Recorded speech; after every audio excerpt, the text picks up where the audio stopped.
like you to imagine for a moment that you've had a very long day of working in the lab and you're exhausted, when suddenly you spill a chemical on your hands. And it doesn't burn, so you wash it off and you think nothing of it. But on your way home, you start to feel a bit strange. Your heart starts racing, and you start seeing things that aren't even there. Well, funnily enough, this is how Albert Hofmann discovered LSD. But what is this thing that Albert Hofmann discovered?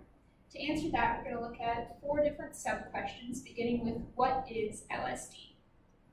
LSD is a potent hallucinogenic drug that's most often taken in the form of blotter paper, sugar cubes, or microdons. And as long as you keep the dose of LSD the same within all of these, you should get the same effects. You can also put it directly onto your skin or your tongue, however that is much less commonly done because it's harder to control the dose that way. So what are the main acute effects of LSD?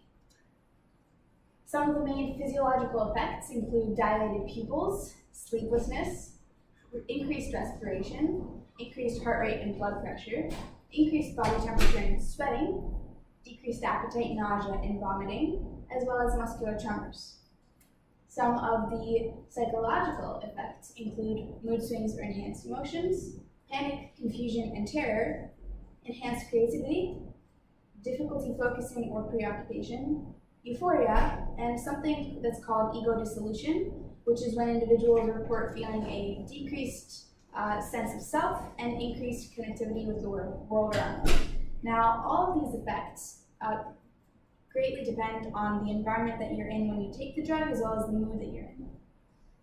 Some of the sensory effects that you can have when you take LSD include visual illusions, increased sensory perceptions, as well as synesthesia.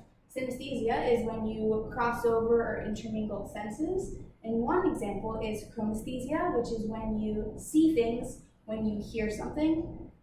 So there are some painters and artists that draw what they see when they hear things. So this is a representation of what someone saw when they heard John Lennon's Imagine.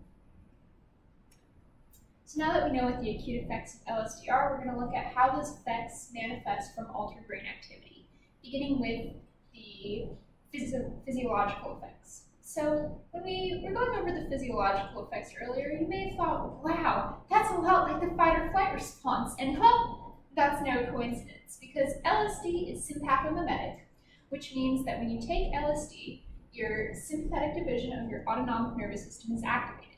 And what that looks like is, like, say there's a bear that appears in front of you.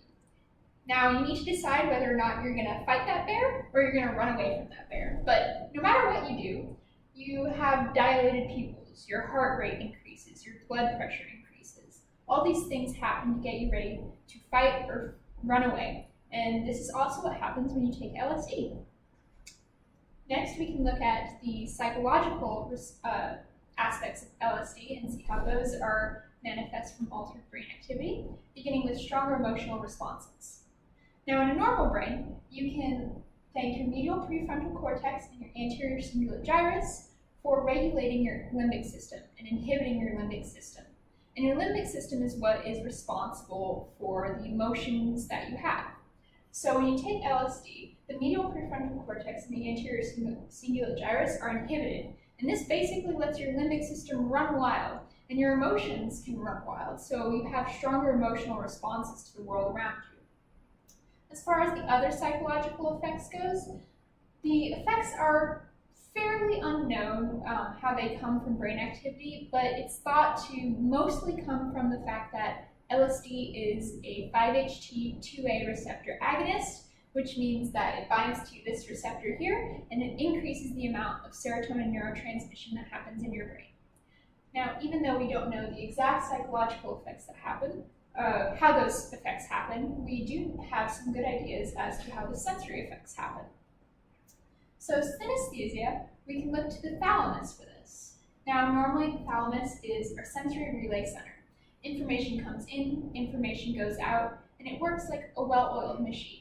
As if you have a letter, you put the address on it, and you send it out, and it goes directly to where you expect it to go. However, when you take LSD, it's a bit you take all those letters, you dropped them in a pile, they lost their addresses, and you think, might as well send them out anyways. So the letter that you addressed doesn't have the address, and it might not go to where you want it to. So the sounds you hear and the things you see might be intermixed because the auditory system becomes linked with the visual system when it normally wouldn't be. And then our increased sensory perceptions are due to the locus coeruleus. Normally in your brain, the locus coeruleus is responsible for integrating your senses. But when you take LSD, it's a bit like a tooth with a cavity when you are sucking on a popsicle. Suddenly that cold becomes way more intense to you because your tooth is more sensitive. The locus coeruleus becomes more sensitive, so the sensory perceptions you have are much more intense. And finally, the visual illusions are thought to be because of the activation of the occipital lobe. Here's a normal brain, and here's a brain on LSD, and as you can see, there's a lot more activation of the brain outside of the occipital lobe in the brain on LSD, and this interaction is thought to cause the visual illusions. So is LSD dangerous? Some would argue that it really isn't. LSD isn't particularly addictive. It doesn't activate those dopamine pathways that the other drugs that we talked about do. And according to current research, there isn't any long-term damage to the brain. However, there are many dangers which leads many people to think that there could be long-term damage to the brain that we don't know about yet.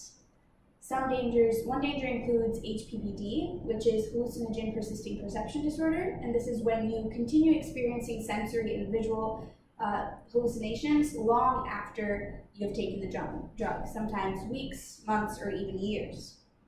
Another danger is ingesting fake acid, which is when you ingest acid that isn't pure LSD. It's mixed with other things that you wouldn't necessarily want in your body. And another really big danger is for women who are pregnant. If they take LSD, this can cause very intense contractions that could lead to a premature birth. However, the biggest danger to taking LSD is doing something unsafe during your trip, such as if you've seen Black Mirror, Bandersnatch, the two main characters take LSD and they decide that one of them has to jump off a roof. Which one else is jumping?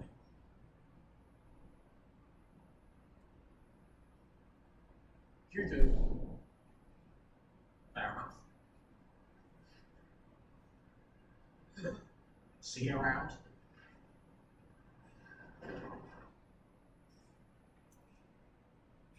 So this is one thing that can happen when you take LSD. You can do something unsafe like jump off a roof, or you can have one of the other effects that we have seen. And though we may not know exactly why all those effects happen, nonetheless, it was all discovered by Albert Hofmann.